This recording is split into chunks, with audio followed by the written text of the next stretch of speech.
A key takeaway in the session that I participated in is the difficulty that we still have with understanding the importance of ensuring that communities are at the center of any discussion about peace building and conflict management in the borderlands.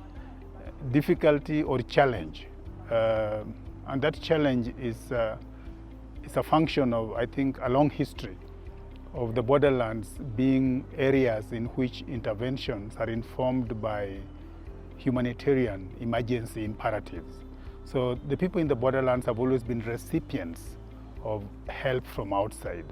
And I think making the transition from that emergency approach to these communities to an approach that is talking about their agency in terms of them being responsible in decision making is proving challenging.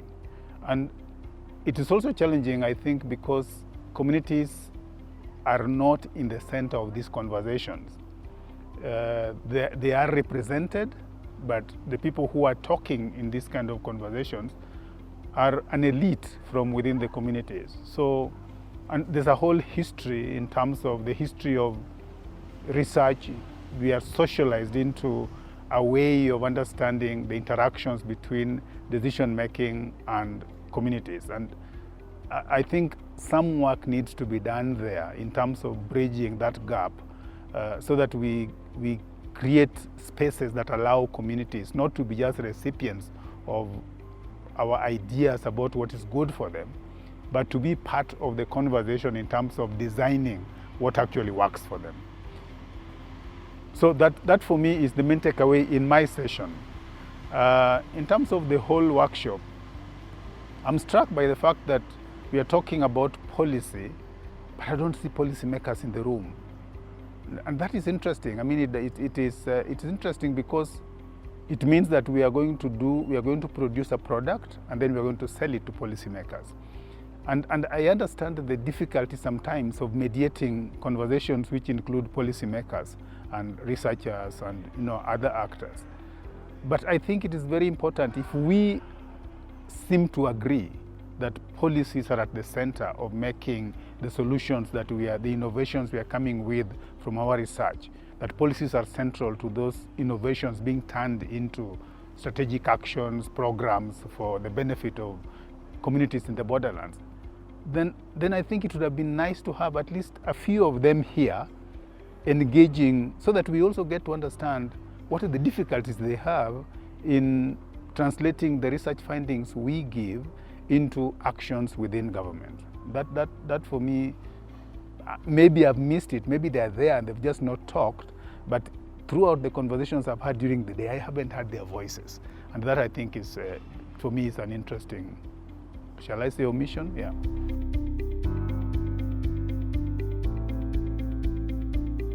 The major finding for us is the research we are doing in the border between Uganda and Kenya.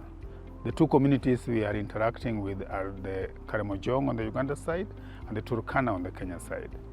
And the major finding for us is that communities don't feel that they have agency, that they are part of the decision making in terms of peace building and conflict management.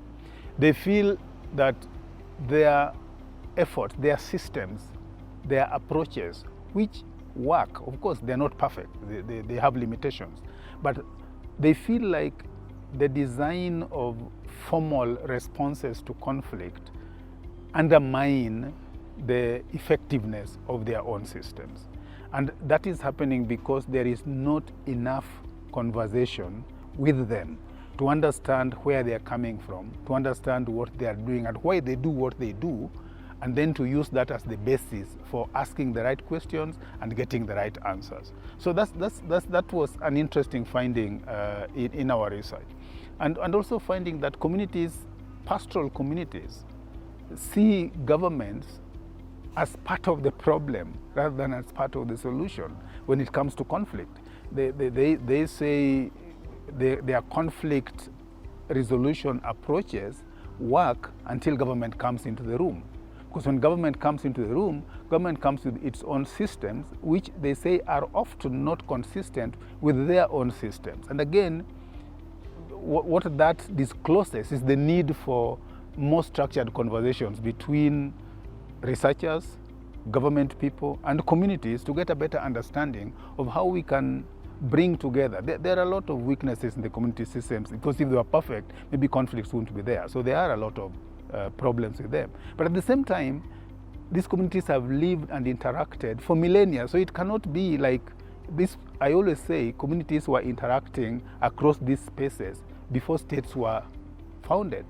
So the states have actually founded these communities there. So we need to find out what worked for them, and we need to fill the gaps of what doesn't work and facilitate them to become more effective.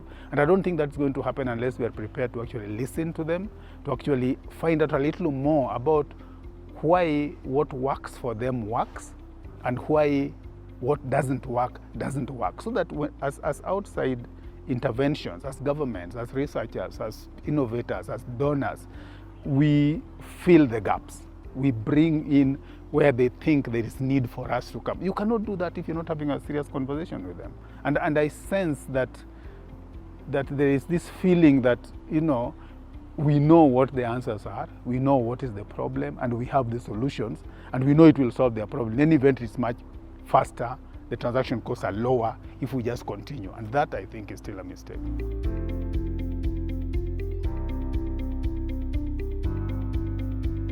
The important consideration is, how do we ensure that communities have agency?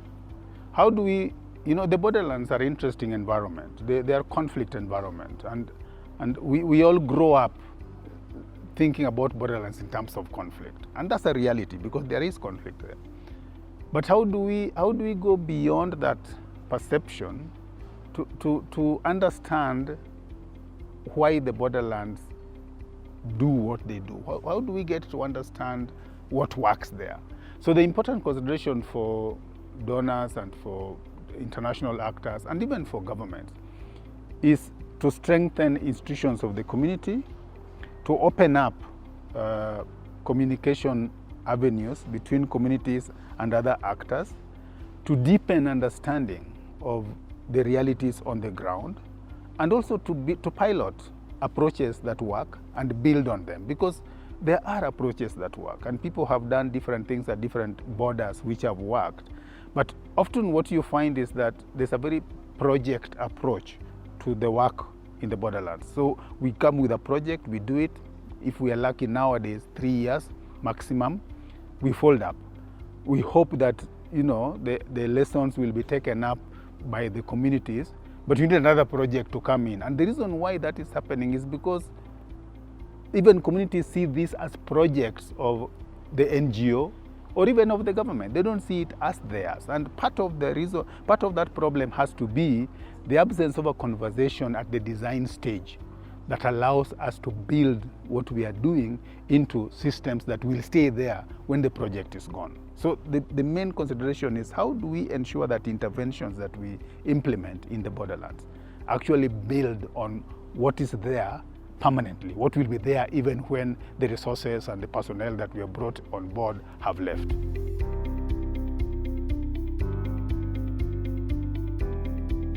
I think what is needed to better understand and respond to instability is to understand the root causes of instability. If we don't understand the root causes of instability and we respond to the symptoms, to the manifestations, we solve the problem. And that is usually important. But until we address the root causes, we will not be able to resolve instability. And in the context of the borderlands, all the borderlands in the area where we are working, Kenya and Uganda border, but also Kenya and Ethiopia border, Kenya and Somalia border, these are areas which are occupied by pastoral communities. Historically, these areas have been marginalized in the sense that development processes, infrastructure, social service provision have not targeted these areas. And so some of the root causes of instability in these areas is the absence of investment over a long period. It's not something that you can trace you can blame a regime for.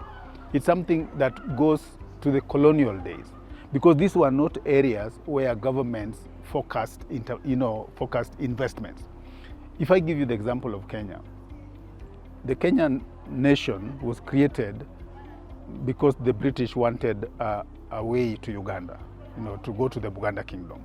So if you look at the developments in Kenya by the colonialists and up to the first 50 years of independence, it was along a corridor that runs from Mombasa to Kisumu, and if you divert a little, to Busia. Basically, a corridor runs from the coast of Mombasa to Uganda.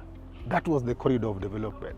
All the cities, the tarmac roads, the railway lines, they all run along that corridor. So these areas we're talking about, the borderlands, there was nothing happening in them. In fact, until Kibaki's government, until the Grand Coalition government, no one was talking about even having the roads that we now have, for instance, between Isiolo and Marsabit and on towards Mandera. So this has to be the starting point of building stability, looking at what are the root causes, what are the things that you must put in place in order to enable these areas to be able to become like other parts of the country in terms of accessing opportunities and being able to benefit. Social service provision, infrastructure development, things like health, things like education, and then of course peace and security. Yeah. But we have to see peace and security is as just an element that allows all these other factors to be developed in order for these areas to develop.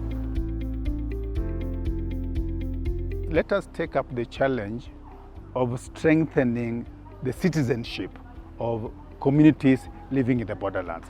They are first and foremost citizens, so they have citizenship rights. Rights to security, rights to development, rights to social service access, rights to infrastructure. Let us make that the starting point of any conversation that addresses the challenges we have in the borderlands. That would be my parting shot.